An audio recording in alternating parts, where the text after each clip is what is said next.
নতুন বছর ২০২৬কে বরণ করে নিতে বিশ্বের নানা প্রান্ত থেকে মানুষ জড়ো হয়েছে যুক্তরাষ্ট্রের নিউ ইয়র্কের টাইমস স্কোয়ারে।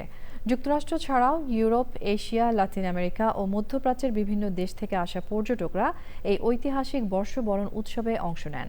রাত বাড়ার সঙ্গে সঙ্গে উৎসব মুখর হয়ে ওঠে পুরো টাইমস স্কোয়ার। আলোকসজ্জা, লাইভ কনসার্ট, জনপ্রিয় শিল্পীদের সঙ্গীত পরিবেশনা এবং ঐতিহ্যবাহী বল ড্রপিং অনুষ্ঠানকে ঘিরে লাখো মানুষের উপস্থিতিতে শুরু হয় নতুন বছরের কাউন্টডাউন। বিস্তারিত মাইনুল ইসলামের রিপোর্টে।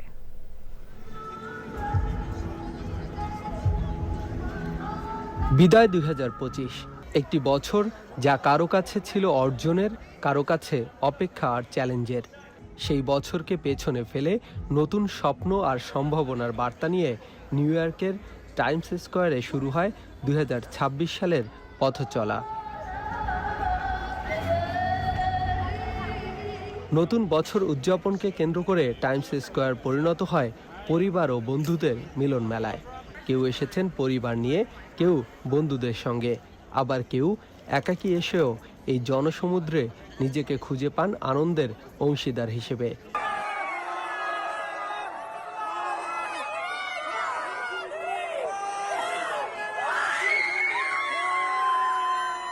নিউ ইয়র্কে বসবাসরত প্রবাসী বাংলাদেশিরাও এই উৎসবে অংশ নেন।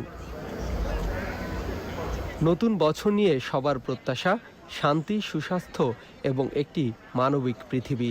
নতুন বছরে যুদ্ধ ও সহিংসতা মুক্ত বিশ্ব, বৈষম্যহীন সমাজের আহ্বান ছিল সবার কণ্ঠে। মাইনুল ইসলাম, চ্যানেল আই, নিউ ইয়র্ক, যুক্তরাষ্ট্র।